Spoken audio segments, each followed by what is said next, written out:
Welcome back to another episode of Coffee and Clarity, Preventing Substance Abuse Among Youth. My name is Grant, and this is Landen. We'll be your hosts today. Today we are talking about high school athletics and the effects of substance use on your performance. Joining us today are two experts in the field, Josie Sodersten, the weightlifting coach and yoga instructor, and Alex Schliesmann, co-owner of Live Fit Sport and Wellness Center. Today, they'll explore the impact of substance use on sports performance and share tips for maximizing your athletic potential. So let's get started. So how are you guys doing today? Very well. Great. How are you? Doing pretty good. How about you, Landen? Pretty good. All right, that's good. All right, let's start off with the first question right away. From a coach's perspective, how can substances like alcohol, marijuana, and other drugs impact your mental focus and overall performance, especially among young athletes? Well, I think particularly in our two fields where we're dealing with a lot of weightlifting,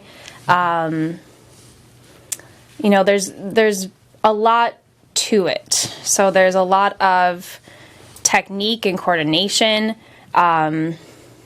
that are important to those athletes to be able to master, and alcohol and marijuana in particular, as depressants can slow down your functioning, can impair your coordination, and can do a lot of damage. Yeah, I typically try to preach the attitude that if you are trying to take those things pretty serious, they would only suppress that, and you're not going to get the results you're looking for typically if especially you're trying to heavily use alcohol at a young age and use marijuana, as a recreational thing, and try to take it lifting weights and your health serious. So I would definitely agree with that. What are some common challenges or obstacles that teenagers face when trying to improve their athletic performance? I think mentally is what I notice is the most. Understanding their confidence is a big part of it. Making sure kids in general, just at the youth athletes, to feel comfortable with themselves. And you watch them look at themselves of, am I good enough to do this? And you watch them as when they succeed, like, whoa, an explosion happens and they feel more confident. I see that more in women, just the simplest little things like a box jump or something like that. So I think the mental part of it with the confidence is the number one thing I see. And also from a coach's perspective, what are some techniques that you use to get athletes to build the confidence? Is it more trial and error, or is it just building them up, giving them confidence, words of encouragement and stuff like that? I'd say both. I'd say the number one thing I like to do is just positive reinforcement, just making sure I'm there for them. They notice that I'm there, that I'm going to give them advice from my own self, what I've learned with my athletic career and as a coach, and then just be repetitive and consistent at going after it. So if we're continually, even if we have a failure in there, we just keep going at it, so that way that confidence, like I said earlier, comes back, and then you just watch them excel. Going on, though, from what you're saying, like in cross country and track, when I feel like I can't do it anymore, when a coach is like, you got it, you can do this, that helps people out a lot. Mm-hmm. Oh, that's huge. And it's awesome. Yeah, if they don't have your back, that's gonna be pretty hard. Yeah. If you got other people doubting you or maybe not showing you that they have your back, you're gonna definitely feel pushed back even more if you don't have your coaches having your back. So that's a big one. Josie, can you share some information about what you do in regards to, you're a yoga instructor and weightlifting coach, the type of people that you're around and who you're coaching? Well, two very different groups of people, weightlifting athletes and yoga, but they both definitely still need guidance and motivation in very, very different ways. Actually, they're, weightlifting, you want to get, you only get 3 chances, right, to hit these big numbers. So what Alex was talking about, like instilling that confidence, like, is key, is absolutely crucial. If you don't have that belief that you can do it, then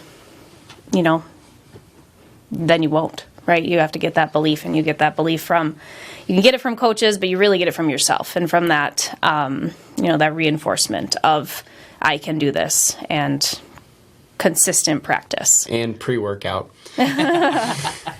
And Josie, what are some observations you've made regarding the relationship between substance use and physical performance that you've seen throughout your time? I don't have any specific experiences with any of my athletes on any illegal substances that I'm aware of. As far as legal substances, though, that's one thing I will notice and I'd like to make note of, particularly pre-workout and proteins. And there's just so much on the market right now as far as supplements are concerned that I think, it's very unregulated. It's a super unregulated market. The government doesn't regulate it very heavily, and it's very heavily marketed right now to teens because they're so susceptible to wanting to gain that performance and comparison to others and trying to find, ways to just increase that little bit more. So I think, being informed about supplements, everything we put in our bodies is really, really important. I have noticed the effect as a teacher at a high school as well as a coach, caffeine. Just the effect that too much caffeine can cause on an athlete even. Caffeine is also a drug. It's a stimulant. It can definitely increase your performance, but in some cases it's almost too much. You can have too much caffeine. That is a thing, and it can cause harm. Been there, done that? Yep. Yeah, you know the feeling. You get that jitters. So I think education in every form of substance is really important.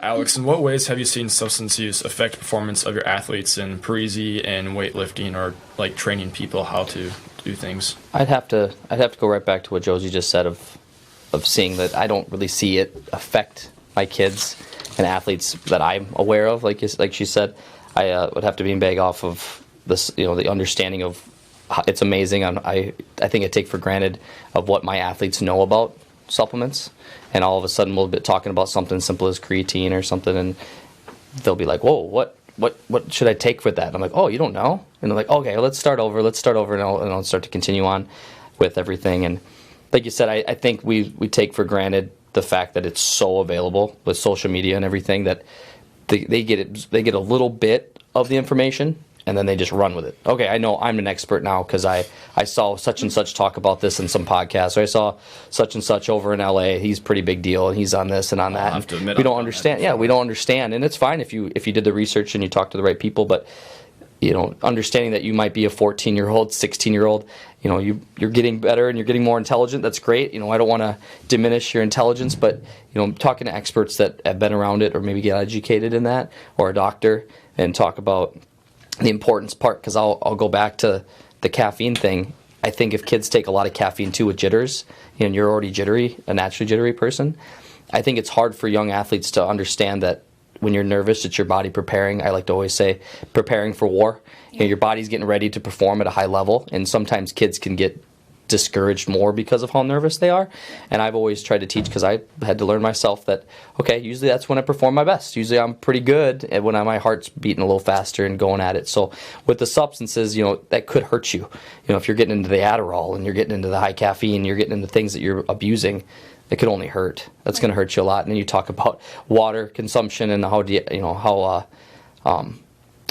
what's the word I'm looking for, with hydrated. You're getting dehydrated. That's not going to help your performance at all. So definitely know how to regulate that. It's very important. Along what you guys have said about getting themselves educated, what do you think is the best way to get teenagers educated? Do you think, do you guys personally have resources that they could talk to experts, or do you just know? I think yes and no to that. I would say we probably could all admit we could do a better job of getting kids access to that and understanding. I know with Fairmont CrossFit, you guys used to do seminars with diet nutrition. We've had talks about bringing stuff like that back in a way. Those can be amazingly helpful because, again, when you're somebody who's maybe done it before with the meal prepping and macro nutrition and stuff, that might be just second nature to you. Where somebody who's just getting into it or maybe doesn't know anything about that, to educate them bringing that around, bringing groups of people. That's what CrossFit's kind of been a big thing. What they've talked about is the community of bringing people together that pretty much have a common goal. That's what Preezy does, bringing kids that a high percentage of our kids want to take their sports to the next level. Not all of them do, but so you're kind of gathering people that have the same goals. And so nutrition's talked about, goals are talked about, performance goals are talked about, and you're kind of hyping each other up. Surrounding people with the same common goal is always a good thing. So maybe just even like encouraging. I think a lot of kids, they see their peers. Maybe they don't know how to ask for help or who to ask for help. As far as even just basic knowledge, like what is creatine? I hear that every once in a while a student will come into my class and just, like, what is this? And then I'll be able to explain it, but maybe they don't feel, I think it's that building of the relationship with that individual from a coach to a athlete perspective or a teacher to student perspective. But yeah, big seminars is helpful as well, but there's a lot of people that you can reach out to. Do you think it's not absolutely necessary, but do you think it would be necessary and certainly helpful to teenagers if schools were providing just little talks about bringing some, not necessarily experts, but people know a lot about these subjects? Do you think that you could see a lot more sports participation and even growth in athletics at schools if they were given these little information bits in their classes? I think you could. I don't think that's silly. I think it's silly to say no to that question. Would it be, to get access to more would be a silly thing to say no to. But even more of just making sure your coaches, making sure your people that you do look up to, that whether you're young kids or your high school athletes, making sure that the people that are giving the information do know what they're talking about, not just feeding you something that they think they know, because, that's, I think, very susceptible. I've got examples of people that I've heard that they've come from different coaches from other high school levels of like, whoa, where did you hear that? And right. You have to beanbag back. And it's like, I don't want to be disrespectful. I don't want to talk bad about somebody. But no, that is not correct. That is not at all the way it is. So I'd say making sure the people that are doing the educating, like the coaches, that they understand. So maybe it'd be a better thing to make sure that the different standards that the coaches would know to be able to be prepared to answer those questions about nutrition and different things that kids and athletes might have questions about. What are some effective ways for coaches, parents, and mentors to engage teenagers in conversations about substance use and its impact on sports performances? I think the number one thing I would try to go at is just the knowledge of is it important? Are your priorities in check? I think it's a silly thing to sit there and tell people that don't drink, it's bad for you, because obviously lots of people drink. It's everywhere. There's liquor stores everywhere. There's lots of talk about alcohol and all that kind of stuff. Yeah, and even pro athletes themselves, they go out and they indulge, but is it really, like, you got to think, did they do it in high school? Mm-hmm. Mm-hmm. And I think the thing I would ask, not to be a Nelly or whatever you want to call it, making sure you understand if your priorities are right, that if you got caught, not even the health negatives that go, the depressants, but talking about if you got caught, what did that do for your sport? Was it worth it? Type of thing would be the questions I would ask even my children, of just making sure, like, yeah, I get it, you might do it, maybe everyone's doing it, but what's it going to do if you get caught doing it? Not even the crazy negatives or the health things about it. Just like, is your sports, like, I took the approach of not drinking in high school, of like, I take my sports very serious. I take my performance very serious. And so I feel like I'm not going to get where I need to go by going into that stuff. And so when it comes to parents, I would say that making sure the kids understand, are they understanding the risks of getting into that? So yeah, absolutely. I would say just making sure that you're, as coaches, as parents, being that role model, setting that example is absolutely crucial. If I can't expect my athlete to do something that I'm not following myself or my child. Going along the lines of how I spoke about professional athletes, a lot of them are known for their parties. Dennis Rodman was always known as a huge partier. Johnny Manziel. Yeah, Johnny Manziel even. How important is it that we get across to young athletes that that's not the way to go, that if it works for them, it's just not going to work for you. Some people get lucky and get there in the position. I think you hit it right on the head. Some people just get lucky. Maybe they just didn't get caught. Right. Maybe the right person wasn't looking when they were doing it. They were able to just be that one person that just got away with it. I think it's silly to look at 1 million people, and if 1 million people are drinking and the other 1 million people aren't drinking, I think it's silly to think that if we're just picking on alcohol, that if people are abusing substances, that the people who are deciding not to drink and taking more serious steps to their performance and getting more into their nutrition and their diet nutrition and their work ethic towards their sport, I think that'd be a silly conversation to have, that the kids that drank did better than the ones who didn't. I think that'd be a silly statistic. It'd be an interesting experiment, but I would be amazed. And so, picking on like Johnny Manziel as a quarterback, like how serious is his performance in terms of a runner or as a peak performer does he really need to be? He needs to be more between the ears for doing the right decisions, and so he might just be that rare buck that just is able to do that kind of thing and get away with it. And so I think that'd be a silly thing to hype up. Yeah. And it's funny and it's laughable, but it's like, is it really, like, it's not for me. Yeah, and also looking into it, like, people probably thought it was cool in the time, but now you look at it and, his career went absolutely nowhere. Absolutely nowhere in the NFL. You could maybe look at why of that being that he wasn't truly taking all the serious steps as an athlete that he maybe should have. But going back to one of the questions, can you share any success stories of individuals who have made positive changes in their athletic performance after addressing substance use? I don't think I have any exact examples. It's just something that we just kind of do and talk about. Yep. I would like to think that because of the positive influence that I like to think I put on my athletes, that's not where the focus is. Like Josie said, lead by example. Lead by example. Like you're not going to see me doing that. I don't do that. And so I think that just by leading by example, you just hope that effect overweighs on kids. So I don't have examples of an athlete specifically that he was a heavy drinker and I got him off the sauce and now he's a good performer. Like, I don't have that. Like I said, in terms of, Josie as a teacher, like, you kind of get, isn't that like a pretty gray area that you have to like say something about it? So like, I think people would probably do a good job of hiding that from us anyway if that is where they're at. But if I did know something about that, I would try to my best to try and show them the brighter side of, hey, you could probably bench more if you started focusing on this, and instead of drinking on the weekends, you're focusing on getting in the weight room and doing other things that go towards the goals you have. So that's where I would reinforce myself as a coach. So you can, I don't know, there is light though, and there are probably people out there that are using substances, might feel a little down on themselves and not know how to get out of it.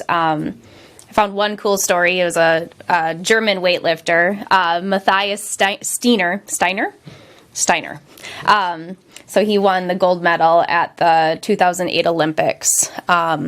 Shortly after he won the gold medal for heavyweight Olympic lifter, his wife passed away in a tragic car accident. Quickly turned to substance abuse, drugs, alcohol, all the works. Fell into a deep state of depression. But through some help, through some coaching, some guidance, some mentors, he clawed his way out of it, and made his way back to the Olympics and made back to the weightlifting stage. So, it is possible. It is possible. Well, and I think too, like, off that, like, I don't know of any real stories of, I have more stories of people that have abused those things as like in a personal training world with clients and stuff, of stories I've heard of friends of theirs or family members of theirs. I have no positive stories of people that abuse those things that didn't have to turn to getting away from those things before they started seeing the light, before they started seeing positive stuff. So I think it's very dangerous because of how many of my athletes are on that road if they did get involved with substances like that, marijuana and alcohol specifically. How many are going down a road that they can't return from until they hit bottom? Like, how many of them are at a slippery slope that they have addictive tendencies to go all the way with those things and party hard, and it's great and it's fun, and then once reality hits them with a job and a career, that they're in a really rough spot in life. And so I think that would be the bigger one, to make sure that if people get rock bottom, at least Steiner had, the Olympics to focus on. Like, hey man, I'm a serious athlete.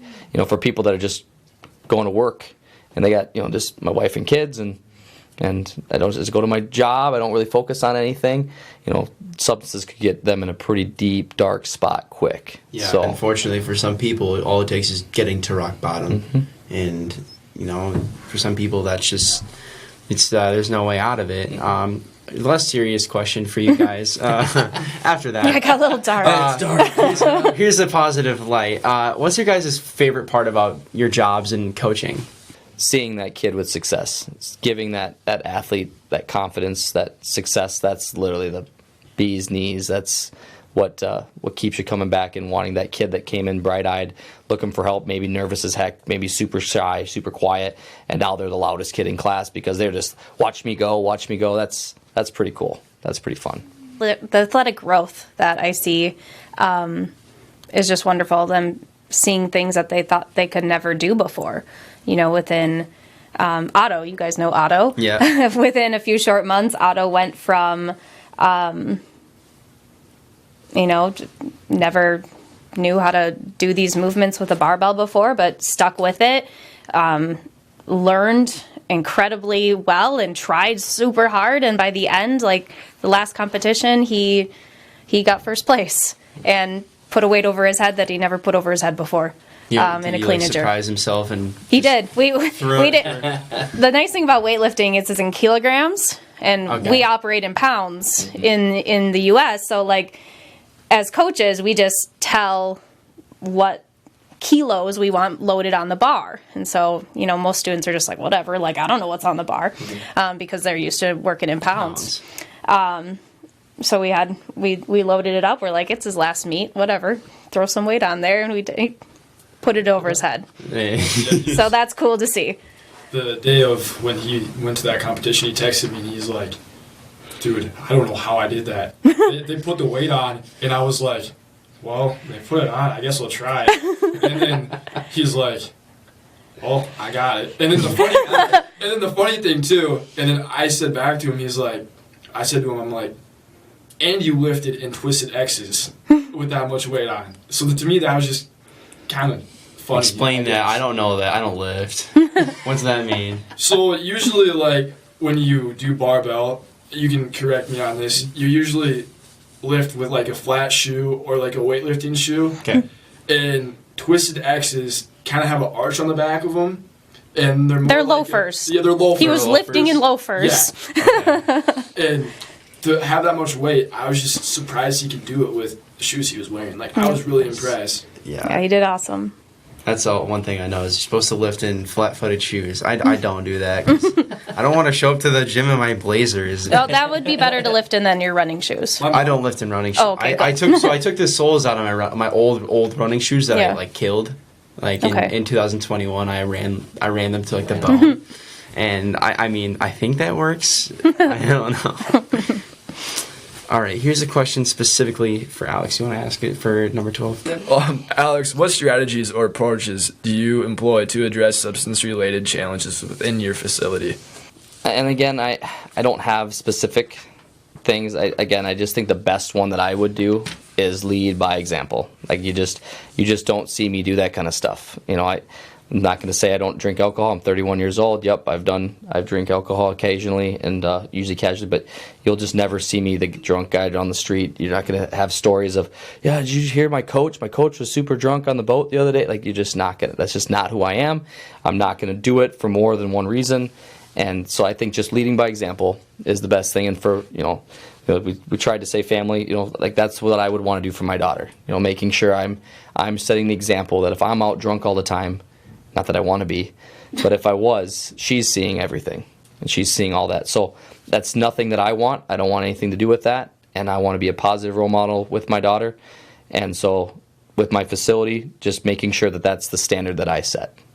For both of you, what strategies do you think you could give to those teens about organizing your priorities, what strategies do you think could use for self-reflection really, to really put your priorities in order and make sure that they're putting the right things in their body for their athletic performance?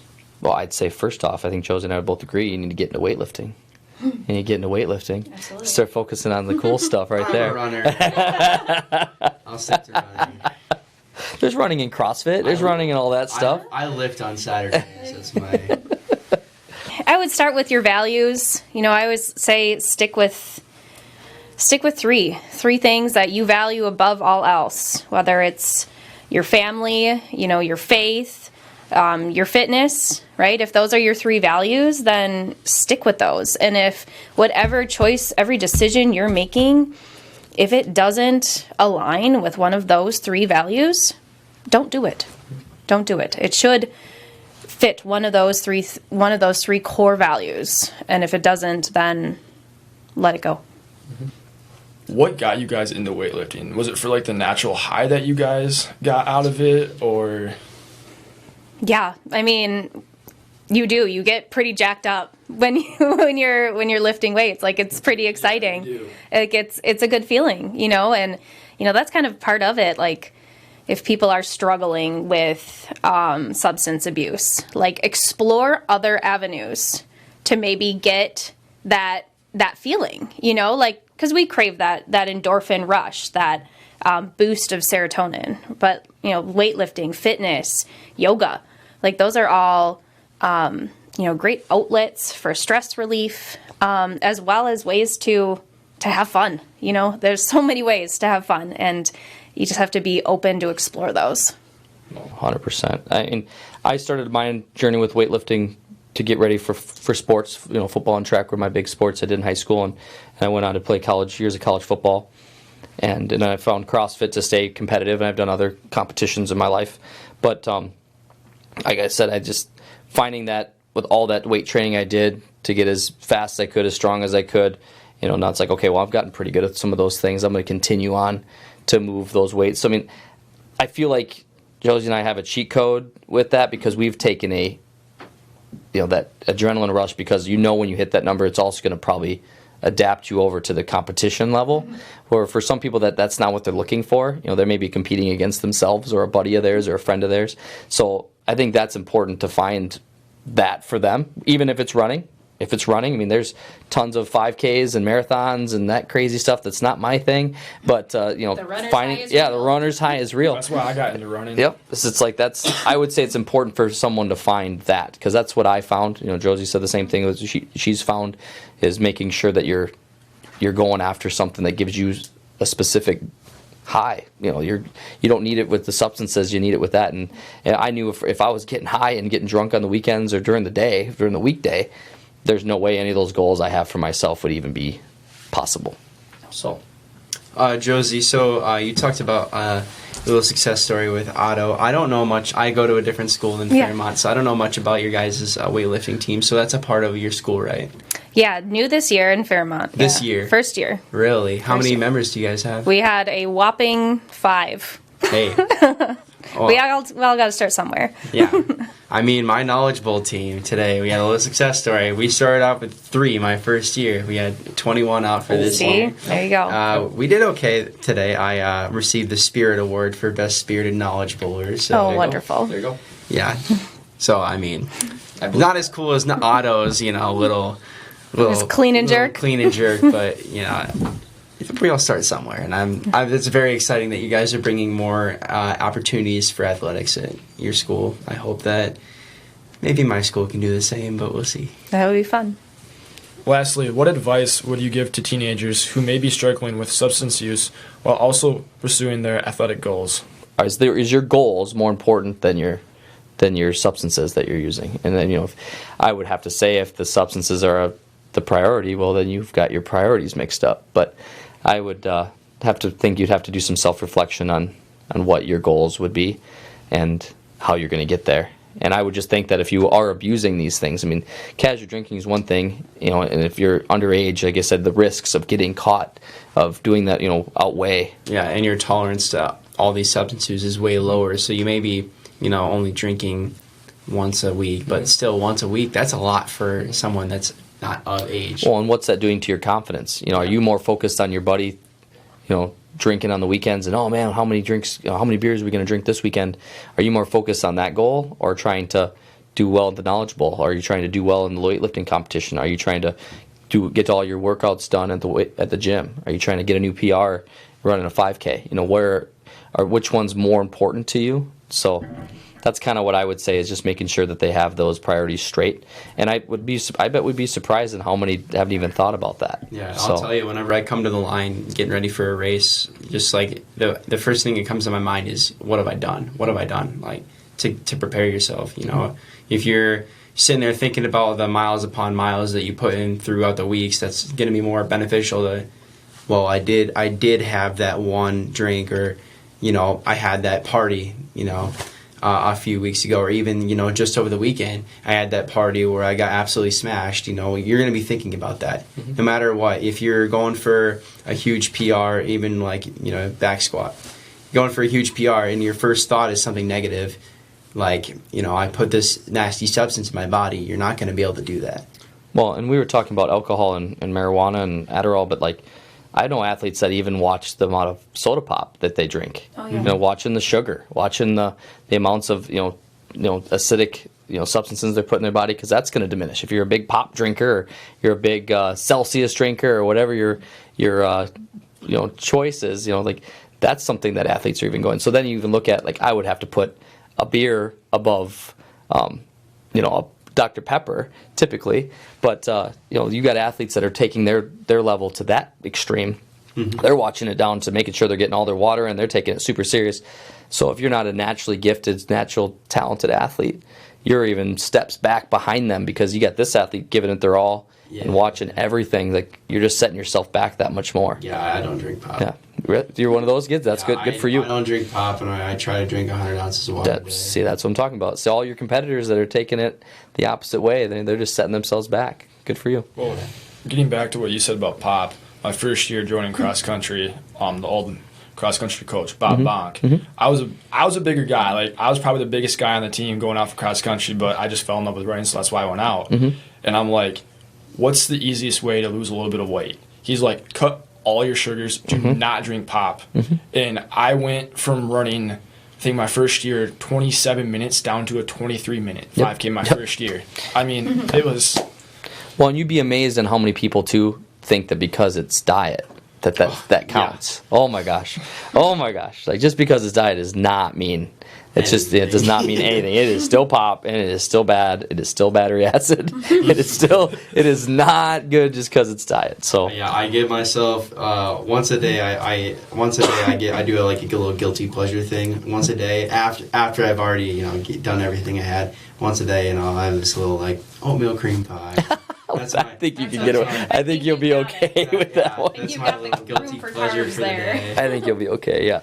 Thank you for tuning in to another episode of Coffee and Clarity. I hope you enjoyed today's episode, and if you did, don't forget to subscribe if you want more. Until next time, keep striving for all of your goals in and out of the gym, maybe on the track, maybe on the Knowledge Bowl team. Take care. Thank you. Thank you.